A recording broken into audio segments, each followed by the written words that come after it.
Invertir hoy en los campeones europeos del mañana. Con Lombia Capital. Iván Díez Sainz, socio y director de Lombia Capital. Iván, bienvenido, buenos días. Buenos días, muchas gracias. Bueno, los bancos centrales después de ayer empiezan a ver que empieza a hacer efecto de una manera ya agresiva el movimiento que han hecho, pero siguen siendo clave en los mercados, ¿no? Saber si ahora va a ser suficiente como para pivotar, si no, ¿qué puede estar en la cabeza de los bancos centrales? Bueno, los bancos centrales ya lo vimos desde la crisis financiera en el año 2008, es decir, han empezado a incluir en sus decisiones de política monetaria algo que antes no incluían, que es la estabilidad financiera, la estabilidad de los mercados financieros. Por lo tanto, llevan ya años haciendo lo que nosotros llamamos el efecto espejo, es decir, los bancos centrales estaban dando los mensajes que el mercado quería escuchar y el mercado cotizaba lo que los bancos centrales decían. Por lo tanto, han jugado un papel muy importante y lo vimos incluso con la crisis de la pandemia en el año 2020, como gracias a los mensajes de los bancos centrales y a la actuación tan rápida de los bancos centrales, pues el mercado se recuperó muy bien. Lo estamos viendo este principio de año, lo hemos visto, es decir, cuando los bancos centrales parecía que iban a pivotar, como comentabas, o que iba a haber una estabilización de los tipos, los mercados subieron bastante y cuando comentaron que quizá no había llegado el final de esa subida de tipos, pues los mercados volvieron a bajar. Ayer lo volvimos a ver como decías antes, es decir, ese dato de inflación parece que va a hacer que los bancos centrales no suban tipos y otra vez los mercados al alza. Por lo tanto, van a seguir siendo claves hasta que haya una estabilización de los tipos y entonces ya el mercado se centre en lo que se tiene que centrar, que es en los fundamentales de las compañías. Pero mientras tanto, el mercado está muy pendiente de los bancos centrales porque en función de lo que digan, el mercado lo cotizará de una manera u otra. En este entorno hay mucho inversor institucional que dice la oportunidad está en pequeñas y medianas compañías, pequeñas y medianas compañías. Yo siempre les pregunto y te traslado la misma pregunta, ¿y los costes de financiación? ¿Cómo les afectan? Bueno, los costes de financiación... No afecta a todas, pero ¿cómo les afecta a ellas? Bueno, efectivamente, claro. Lo que iba a decir efectivamente es que los costes de financiación afectan a compañías, a familias, a hogares, a empresas, a estados. Es decir, evidentemente los tipos han pasado de estar al 0 y dinero gratis, por así decirlo, a estar en el 5. Y por lo tanto ya cuesta un poquito más que te presten dinero. La clave es, a la hora de acceder a ese dinero que te van a prestar, tanto tu banco como el mercado de capitales, es tu solvencia.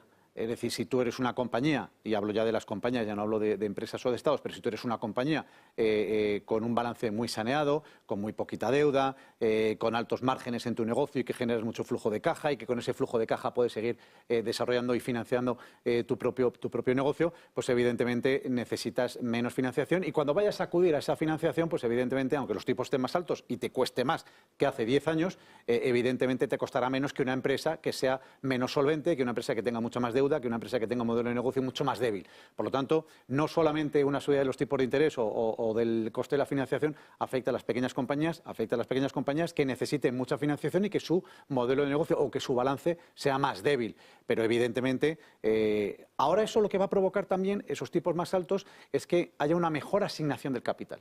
Cuando los tipos estaban a 0, pues prácticamente con el dinero que obtenías lo podías invertir y lo podías asignar de la manera que te diese la gana, porque era, entre comillas, gratis. Ahora ya no, ahora ya nos vamos a pensar muy mucho, no solamente nosotros los hogares y las familias, sino las empresas, cómo van a asignar ese capital, porque ya cuesta más financiarte. Entonces ya te lo vas a pensar mucho más y por lo tanto va a haber una mejor asignación de esos recursos. Aún así, esos inversores dicen small y mid caps. Y además en Europa, ¿por qué pueden hacerlo bien en este entorno de mercados? ¿Por qué se habla tanto de ellas ahora mismo? Bueno, nosotros siempre decimos que hay que tener de manera estructural small y mid caps en carteras, siempre con una visión de largo plazo. Evidentemente pueden ocurrir lo que ha ocurrido en 2022 o 2023, donde pueden sufrir un poquito más que las large caps, pero evidentemente ofrece muchísimas oportunidades para todos los inversores. De hecho, es que el universo de pequeñas y medianas capitalizaciones, el universo de small y mid caps, José Antonio, es muy amplio dentro del universo global de inversión como para ignorarlas. ¿Pero por qué pueden hacerlo bien en este entorno de mercado? Bueno, pues porque venimos de 2 años donde ha habido una salida de flujos importante en la clase de activo debido a esa subida de los tipos de interés, algo lógico, es decir, una subida de los tipos de interés lo que ha hecho es que los inversores hayan arbitrado entre activos de riesgo en general y pequeñas y medianas capitalizaciones en particular, hacia ya otras clases de activos que gracias a la subida de los tipos de interés podrían ofrecer algo de rentabilidad, como puede ser la renta fija o incluso la liquidez. Pero eso ya estamos viendo que se está estabilizando porque los tipos de interés están llegando, consideramos que ya a su nivel máximo. En el momento en el que se estabilicen lógicamente volverá a entrar flujos de capitales, y lo mismo que sufren las pequeñas y medianas compañías cuando hay salidas masivas de capitales y tiene un impacto importante en su cotización, cuando hay entradas también importantes en la clase de activo también lo tiene para bien en su cotización. Por lo tanto, pensamos que con una estabilización de los flujos, con una estabilización de los tipos y con las valoraciones a las que se han quedado las pequeñas y medianas compañías en Europa en particular y frente a las large caps, pues estamos hablando de que tienen potencial para recuperar de manera importante en los próximos años. Ten en cuenta, José Antonio, que las compañías de pequeña y mediana capitalización, generalmente sus valoraciones son un 20, un 30% por encima de las valoraciones de las large caps, precisamente por esa prima que tienen por su mayor crecimiento. Y hoy en día esa prima ha desaparecido. Incluso vemos que las small caps tienen valoraciones por debajo de las de gran capitalización. Y eso lo que nos está diciendo es que estamos en un momento en el que, a igualdad de valoraciones, en los próximos años el crecimiento de ambas compañías, tanto de las grandes como de las pequeñas, debería ser idéntico, cuando hemos visto que históricamente no ha sido así y que esa prima por ese mayor crecimiento se volverá a reconstituir poco a poco. Por lo tanto, para aquel inversor que tenga una visión de largo plazo, no sé si es el momento hoy o mañana o dentro de un mes, pero desde luego la oportunidad es muy, muy buena por esa estabilización de los flujos de salida, por esa estabilización de los tipos de interés y por el desempeño operativo de muchas compañías. Y en ese punto en el que vemos que el inversor, sobre todo institucional, dice small mid caps, Europa, gestión activa frente a gestión pasiva, siempre se habla de la rentabilidad extra, no sé, alfa en small mid caps. ¿Cómo actúa en este entorno esa gestión activa? Bueno, pues nosotros siempre decimos que el universo para hacer gestión activa es el universo de las pequeñas y medianas compañías. ¿Por qué? Porque es un universo, es un mercado mucho más ineficiente. Y cuando hay ineficiencias, si eres capaz de seleccionar bien buenas compañías, pues vas a poder obtener una rentabilidad interesante. En mercados más eficientes como el de gran capitalización, como el de large caps, pues es más difícil encontrar esa compañía que se pueda diferenciar de otra porque hay son más eficientes, es decir, hay mucha información sobre las compañías, están muy analizadas, muy seguidas, hay noticias constantemente sobre esas compañías y, por lo tanto, es más difícil diferenciarte. Pero en un mercado ineficiente, donde está muy poco analizado, muy poco seguido por analistas, por brokers, donde hay pocas noticias de las compañías, donde hay muchísimas compañías que son, que son desconocidas para la mayoría de los inversores, que son compañías muy, muy ágiles, muy flexibles, que se pueden adaptar a cualquier entorno, a cualquier reto, pues evidentemente si eres capaz de hacer una buena gestión activa vas a poder generar alfa. Por lo tanto, en mercados ineficientes es donde puedes generar alfa. Y lo hemos visto a lo largo de la historia, es decir, no solamente las small caps lo hacen mejor que las large caps, sino que si encima eres capaz de hacerlo con gestión activa, pues la ganancia puede ser incluso mucho mayor. Por lo tanto, si alguien quiere hacer gestión activa, generar alfa y optimizar su binomio rentabilidad-riesgo, este es el universo para hacerlo. El otro punto fundamental es si entramos o no en una recesión. ¿Cómo se comportan las pequeñas y medianas compañías en entornos de recesión y de salida de recesión? Ya tenemos a Alemania en recesión. Ahí no hace falta esperar a mucho que entre. Pues nosotros siempre decimos lo mismo. Las pequeñas compañías sufren justo antes de una recesión.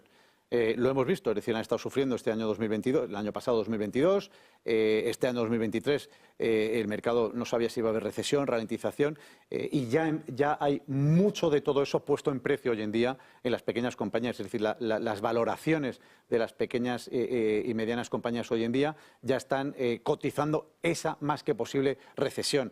Por lo tanto, sufren más antes de una posible recesión que cuando se produce la recesión, porque incluso si se produce la recesión, José Antonio, si se produce una recesión, los bancos centrales evidentemente tendrán que actuar y bajarán tipos. Y si bajan tipos, pues es beneficioso para para los activos de riesgo en general y para las pequeñas y medianas capitalizaciones en particular. Y si además tú eres capaz de seleccionar modelos de negocio que sean menos sensibles al ciclo económico, es decir, que sean más resilientes a una posible recesión, porque están operando en nichos de mercado muy específicos y por lo tanto tienen productos y servicios que son estables, que son recurrentes, que la sociedad necesita, independientemente del entorno económico en el que estemos, perdón, pues lo van a poder hacer mucho mejor. Por lo tanto, tanto si hay recesión como si hay ralentización, pensamos que el momento actual, viendo previa bajada de tipos, ¿no? Efectivamente, pues se pueden comportar bien. Evidentemente, antes de que eso ocurra, van a sufrir, como lo hemos visto, porque el mercado va a descontar que va a haber esa recesión y, por lo tanto, va a haber flujos de salida y eso les va a afectar. E insisto, como he dicho antes, ya está puesto, si no todo, gran parte de eso en el precio y en las valoraciones. Una duda final, ¿peso dinámico o peso estático en cartera? Es decir, decidir tanto y lo llevamos ahí, o en una situación como la actual, ampliar de una manera dinámica el peso en cartera de pequeñas y medianas compañías para aprovechar el momento. ¿Qué es lo que recomendáis? ¿Qué es lo que veis en este momento? Bueno, nosotros, como decía al principio, José Antonio, nosotros siempre recomendamos que hay que tener una parte importante de tu cartera, una parte estructural de tu cartera, tiene que estar en pequeñas y medianas compañías. De tu cartera de renta variable, es decir, cuando hacemos nuestra asignación de activos dentro de nuestra cartera y decidimos asignar parte de nuestro patrimonio a renta variable, pues ahí, desde nuestro punto de vista, hay que complementar grandes capitalizaciones con pequeñas capitalizaciones. Pero pequeñas capitalizaciones tiene que haber en una cartera de manera estructural, porque además es un diversificador de nuestra cartera. Es decir, en una cartera donde solamente haya compañías de gran capitalización, pues necesitas que prácticamente todas lo hagan bien para tener una rentabilidad interesante. Mientras que si tú en una cartera tienes grandes capitalizaciones, pero complementas con compañías de pequeña y mediana capitalización, con que algunas de pequeña y mediana capitalización lo hagan bien, la rentabilidad que puedes obtener en la cartera es importante, sin además tener una posición importante en estas pequeñas y medianas compañías. Por lo tanto, luego, si le damos más peso o menos peso, es en función del perfil de riesgo del inversor, pero de manera estructural sí que habría que tener siempre pequeñas y medianas capitalizaciones, sabiendo que tenemos que tener un horizonte de inversión de largo plazo. Iván Díez Sainz, socio y director de Lombia Capital, gracias por darnos toda esa fotografía, en un momento en que el inversor está pensando y mucho en pequeñas y medianas compañías, sobre todo en Europa. Buen día y buen negocio. Muchísimas gracias a vosotros. 9:10 de la mañana, abierto el mercado en Europa, vamos a verlo. Invertir hoy en los campeones europeos del mañana. Con Lombia Capital.